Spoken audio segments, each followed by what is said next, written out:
there, and welcome to another episode of How to Make Your Wedding Not Suck. My name is Dan, and I'm really excited to be here today with Jay Christian. This guy's a hair icon. I met this guy because we shot a wedding, Caitlin and Mike's wedding at the Greenville Country Club a few years back, and it was a great wedding, but we started at the Salon. So I remember going to the Salon to take some pictures, and I thought to myself, this place looks awesome. Like, it just looked great, and I could tell, I was like, whoever designed this place just put a lot of energy and effort into just having great aesthetic taste. And so I instantly fell in love, and I thought, this is great for photos, it's great, just a vibe. It was like a very pre-wedding party sort of a feel.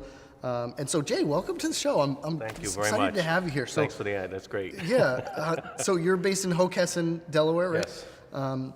Which is right down the road from my studio. And so you see brides at a unique time of the day because it's right at the beginning of, on a wedding day. It's right at the beginning of what they're about to do. But you also see them beforehand as well. So which kind of leads me into my first question. What's one of the biggest mistakes, I guess, that you see brides making on their wedding day? It's not necessary. Let's not use mistake. It's just sometimes inappropriate planning. Okay. We'll call it inappropriate planning, or things that they don't know. Mm-hmm. What I would suggest for a bride is to really interview a salon. In my studio, what we find out is a lot of times, not every single bride is a client. You might have somebody just call you on the phone and go, hey, I hear you do brides or weddings. I want to come book a wedding with you. Yeah. So they chat with my wife, who is our wedding coordinator there. And they should make sure that a salon has one of those because they give all the packages. Some salons offer packages. Some salons have different levels of artists. So, but in one of your last interviews, I remember somebody talking about who's paying for this. Yeah, that matters a lot. So I think it's a big factor. Who's paying for this, or who's going to have what? Is the bride paying for all the bridesmaids to get their hair done? Are the bridesmaids paying for their own hair? So there's different levels of packages. Some things are free. I've heard packages if the bride has 5 or more in the wedding party, she gets free nails done or free makeup, or the mother of the bride gets free nails. Right. So it's just things that they need to figure out, and that's not necessarily when they're going through things. It's not those things that are on the list. The lists are, where do I go to get married, who's my photographer, who's my florist. So all of that stuff is like, I'm just getting my hair done. So, find a salon coordinator, ask them about their packages, ask them, most importantly for a bride, it's really to schedule a bridal trial. Okay. So what's goes a on bridal trial? Yeah, you ask me. If you don't get a bridal trial, the sad fact is pictures are forever. So when that bride looks at the photography thing 6 months down the line when they finally get their pictures, and they look and they go, oh my God, what happened? Get that trial done. Really, it's like, point, wow, I don't remember looking like that.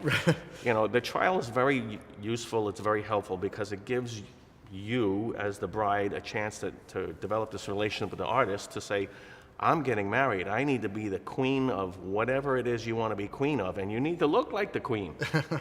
So it's very important that you get your look down, hair and makeup.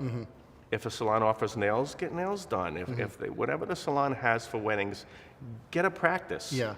Most important, get a practice, because then a year down the line, 2 years, you're showing your grandkids these pictures. Look, Grandma, you look beautiful. Absolutely. So that's a main factor. It's just things that aren't necessarily on the front forward of their mind of the list of things they need to do. Yeah, that's such a great point. There's so much time, at least in my world, with doing photography and cinema, of what are the pictures going, like the actual content of the photographs, but what's going into the pictures. Like it sounds so silly, but like your own face and hair, it's like that's a big deal. If the quality of the pictures is fantastic, but the content isn't something you're happy with, you have to live with you have to live with both. Your grandkids are laughing. Yeah, they'll be like, I can't believe Mom did her hair that way, Grandma did her hair that way on her own wedding day.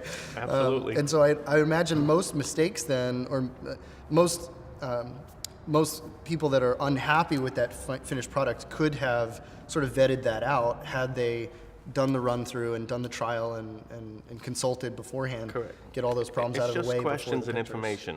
You know, what's available, what can I do, where can I do it, how can I do it? Yeah. You know, so. Yep. Okay. So what about, like, I have a lot of clients that they have a special place that they're getting ready, whether it be at the venue or a hotel or just at their comfort of their own home or their in-laws or something. Do you see a lot of salons going off-site? And what are the unique things that people need to be asking about when they're doing something off-site? That's a great question, because everybody just thinks or presumes that you're going to do this in the salon. But you're right, we've done numerous off-site weddings.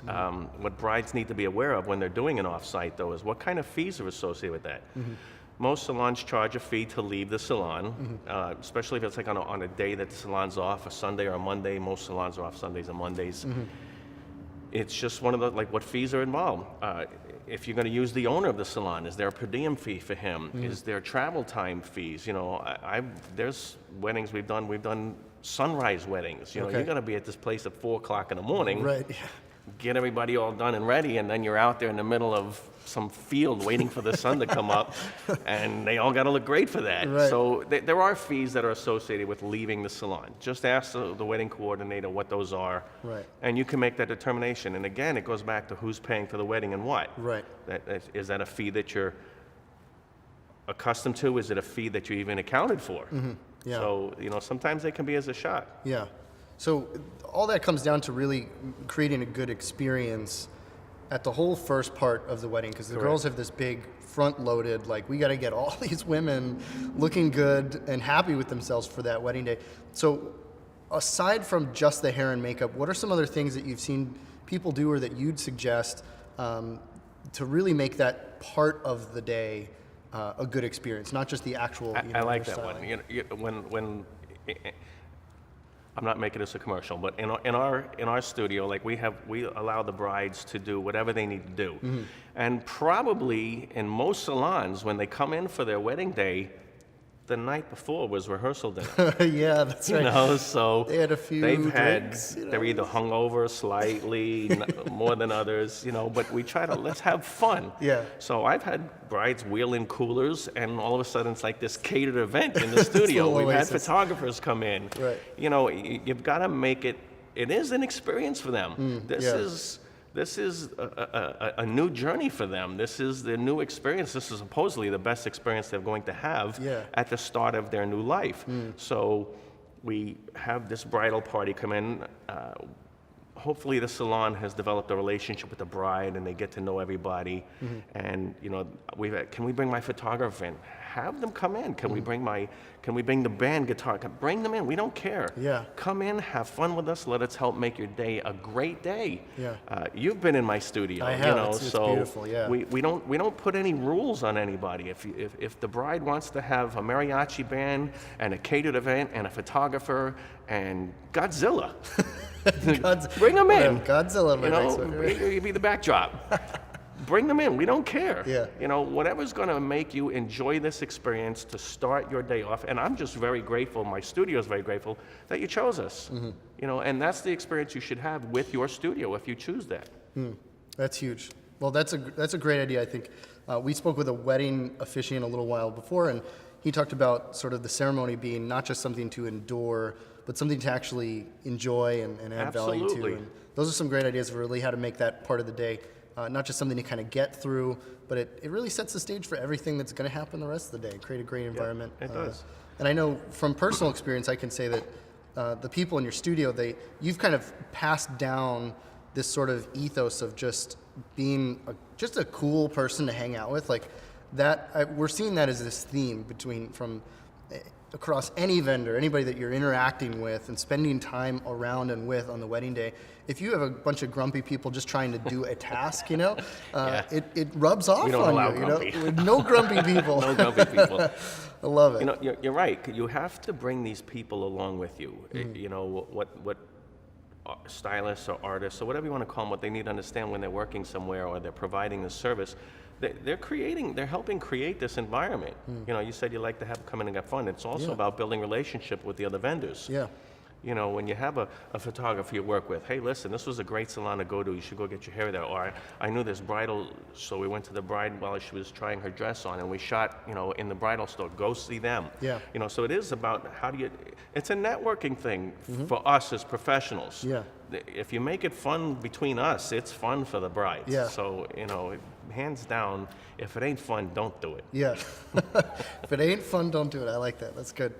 So, Jay, thank you so much for coming on the show, sharing your experience. And love doing this. Yeah, and this I is really awesome. appreciate you giving me the time to come out and hang out with you. Of course. So you can check out more about Jay's work at jchristianstudio.com. That's the letter J, christianstudio.com. And of course, you can view our complete gallery of tips on how to make your wedding not suck at dazzlephotography.com/tips. Thanks again, and we'll see you soon.